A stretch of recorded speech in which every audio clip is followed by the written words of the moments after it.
Fixant les yeux sur le grand conseil, Paul déclara: Frère, c'est en toute bonne conscience que j'ai mené ma vie devant Dieu jusqu'à ce jour. Le grand prêtre Ananias ordonna à ceux qui étaient auprès de lui de le frapper sur la bouche. Alors Paul lui dit: C'est Dieu qui va te frapper, hypocrite. Tu sièges ici pour me juger conformément à la loi, et contrairement à la loi, tu donnes l'ordre de me frapper. Ceux qui étaient auprès de lui dirent: Tu insultes le grand prêtre de Dieu.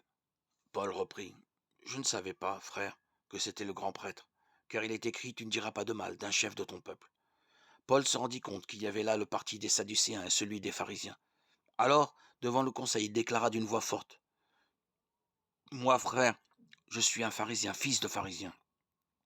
C'est à cause de notre espérance en la résurrection des morts que je passe en jugement.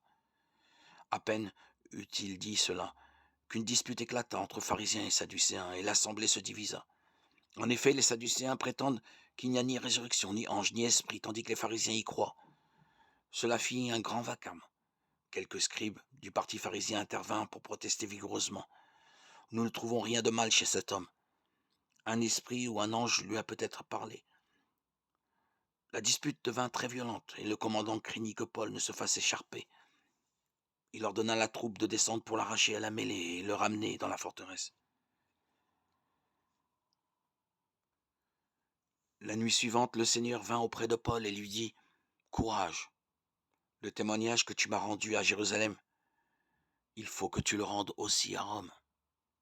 Actes des Apôtres 23, 1, 11.